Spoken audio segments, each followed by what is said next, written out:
दिल्ली के कारोबारी शिवम गुप्ता अब इस दुनिया में नहीं रहे। एक दर्दनाक घटना के बाद उनकी मौत हो गई है।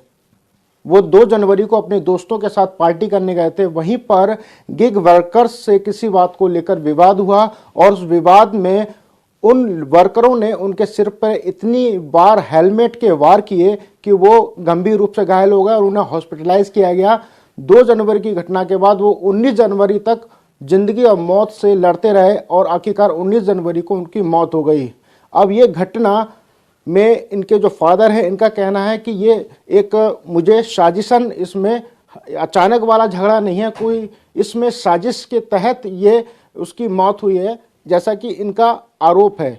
सर, ये जो घटना है उसको आप घटना के तौर पे देख रहे हैं या साजिश के तौर पे देख रहे हैं? इसको मैं साजिश के तौर पे देख रहा हूँ, क्योंकि एक्चुअल में जो मेरे को तो नहीं पता था, मैं तो यही पता था कि कैनॉट प्लेस गए हैं और ये पार्टी में निकलने के बाद ये बेहोश हो गया है। तो हॉस्पिटल लेके गए, हॉस्पिटल में जाके पता लगा कि इसके वो है, तो वो ट्रीटमेंट कर रहे थे इसका, कि उसके गैस्ट्रो का ट्रीटमेंट कर रहे थे। तो मैंने जब वो कह रहे कि जब थोड़ा सा एंडोस्कोपी करनी पड़ेगी, एंडोस्कोपी के लिए थोड़ा सा इसे नॉर्मल होने दीजिए, उसके बाद होगी। तो 3 तारीख को उन्होंने पूरा दिन निकाल दिया। 4 तारीख की जो सुबह शाम के टाइम मैंने उसको बोला डॉक्टर को कि इसके सर में, मेरे को लगता है इसके सर में कुछ ऐसा लगता है कि जैसे दबा हुआ है, सूजा हुआ है। तो वो डॉक्टर ने कहा ठीक है, इसका एमएलसी कर लेते हैं। तो हम सीटी कर लेते हैं। सीटी जगह कराने ले जा रहे थे, तो रास्ते में हमने देखा, तो इतने में मेरे ब्रदर भी लिफ्ट में आ गए कि वो कहते हैं डॉक्टर मेरे पास इसका जो एसआई इन्वेस्टिगेशन कर रहे थे, तो उनका फ़ोन आया कि इसको हेलमेट से मारा गया है। तो हेलमेट से मारा गया है। तो फिर मैंने सीटी जब रिपोर्ट करवाने के बाद मैंने टेक्नीशियन से पूछा कि मैंने कहा मेरे बेटे के सर में चोट हैगी, तो वो किस तरीके की है। उन्होंने कहा इसका इमीडिएट ऑपरेशन की ज़रूरत है और इसको जल्दी से जल्दी ऑपरेशन कराया जाए। तो मैं डॉक्टर के पास पहुंचा, तो डॉक्टर ने इसको कहा कि ये तो इमीडिएट ऑपरेशन कराना पड़ेगा।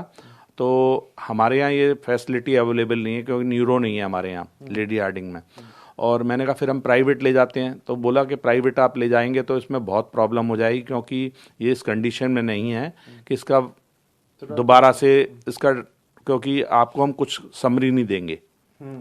तो मैंने कहा फिर कहते हैं कि आप ज़्यादा बेटर यही रहेगा कि इसका सरकारी अस्पताल में ट्रीटमेंट कराएं, क्योंकि हम सारी समरी दे देंगे और वहाँ करा लेंगे। तो मैंने कहा ठीक है, चलो फिर अब ऐसा ही कर लेते हैं, क्योंकि हमारे पास और कोई ऑप्शन नहीं था। तो हम आरएमएल के लिए हमने रेफ़र कराया। आरएमएल में इसका ऑपरेशन हुआ 4 तारीख की रात को और 5 तारीख की मॉर्निंग में। तो उसके बाद उन्होंने कहा 72 घंटे में, 36 से 72 घंटे में होश आएगा, मगर उसको होश नहीं आया। मगर डॉक्टर कह रहे थे कि ठीक है, सब ठीक चल रहा है। और इसको 11 तारीख को उन्होंने हमें बताया कि इसके सर में इन्फेक्शन हो गया है। तो उन्होंने नलीज वगैरह इसके लगा करके उसका वो करने का वो करा। फिर उन्होंने कहते 5 दिन से ज़्यादा हम नहीं लगा सकते। फिर 16 तारीख को वो नली निकाल दी। फिर इन्होंने दोबारा सर में से ही नली लगाई और ये फिर 19 तारीख को मेरे बेटे की डेथ हो गई। जहाँ पे ये हादसा हुआ वहाँ पर हमने फिर वीडियो में देखा कि वहाँ इसका एक फ्रेंड हैगा जो पंकज, जो हॉस्पिटल में भी आया था इमरजेंसी में लेडी हार्डिंग में। तो मैंने कहा आपको कैसे पता लगा? तो कहता मेरे को पुलिस ने बताया, पुलिस ने कॉल किया। मैंने कहा पुलिस तो मेरे को फ़ोन नहीं कर पा रही कि मैं उसका फादर हूँ। वो तो हमने उसको फ़ोन किया तो 2 बजे हमारे पास हमने मिस कॉल करे आया हुआ था कि आप इस नंबर को अब कॉल कर सकते हैं। तो 2 बजे मैंने फ़ोन करा, आपको कैसे कर देंगे? तो मैंने कहा चलो कोई बात नहीं, अब ये बाद में देखेंगे, इसका मुद्दा तो क्या हमें तो नहीं पता, पुलिस ही देखेगी।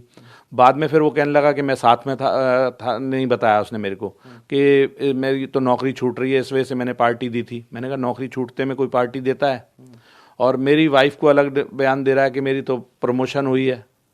यानी कि जो दोस्त था, जो आपको वीडियो फुटेज आपने देखी पुलिस के द्वारा, उसमें वो दोस्त दिखाई दे रहा था और वो आपसे बात कुछ और कह रहा था, आपकी मिसेज से बात कुछ और कर रहा था और मेरे ब्रदर से और बात कर रहा है। आपको लास्ट जो जानकारी आपको इस घटना की मिली किसने दी? पुलिस ने दी थी? पुलिस ने। और आप तुरंत मौके पे गए थे या हॉस्पिटल गए थे? मैं सीधे हॉस्पिटल गया था, क्योंकि 2 बजे हमारे पास जैसे फ़ोन पे एक मैसेज आता है, जैसे हमने कॉल करी हुई थी उसे 1 बजे से, हम पहले से ही कॉल कर रहे थे, तो 2 पहले स्विच ऑफ का मैसेज आ रहा था।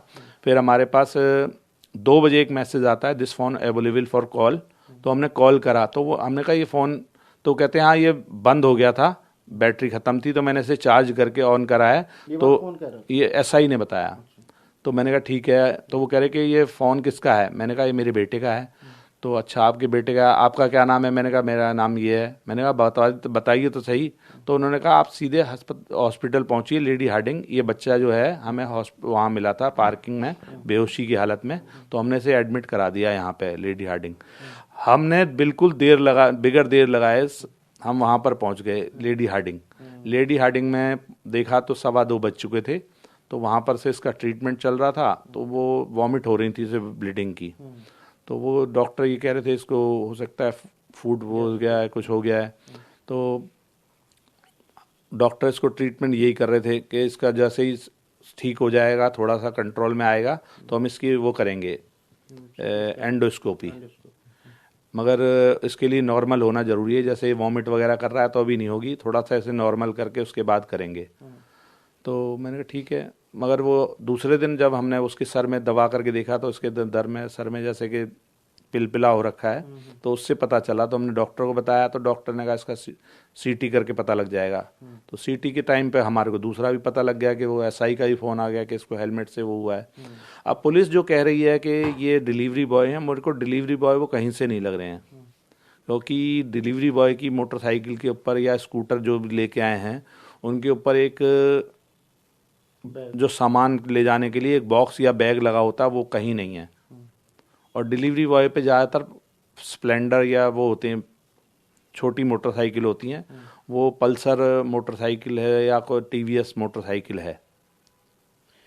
तो आपने जब सीसीटीवी फुटेज देखा है तो वो फुटेज में क्या देखने को मिला आपको कि कहते हैं वो ये अकेले खड़े थे, कोई और भी था? अकेला खड़ा हुआ है और फ़ोन पे बात कर रहा है।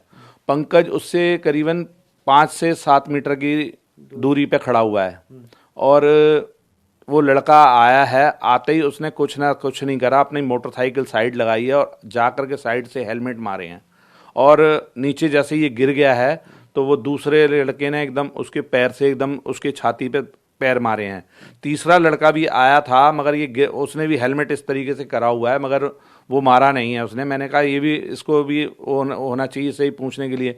पुलिस ये कहती है कि ये इसका कोई वो नहीं है, इसने मारा नहीं है, तो इसलिए हम इसको कुछ नहीं करेंगे। पुलिस ने अभी इस मामले में, आपके बेटे के मामले में, गिरफ्तारियां भी करी हैं? दो लड़के गिरफ्तार किए हैं जो ये बता करके ये डिलीवरी बॉय हैं। Delivery boy? हाँ, मगर मैं उनको नहीं मानता कि वो डिलीवरी बॉय कहीं से कहीं तक है, क्योंकि एक्चुअल में वो मोटरसाइकिल से जिस पे जा रहे हैं डिलीवरी बॉक्स तो लगा होता है। स्कूटर जो है उसके ऊपर डिलीवरी बॉक्स तो लगा होता है कि वो काइनेटिक या टीवीएस जो भी स्कूटर है उस पर कोई बॉक्स नहीं लगा हुआ।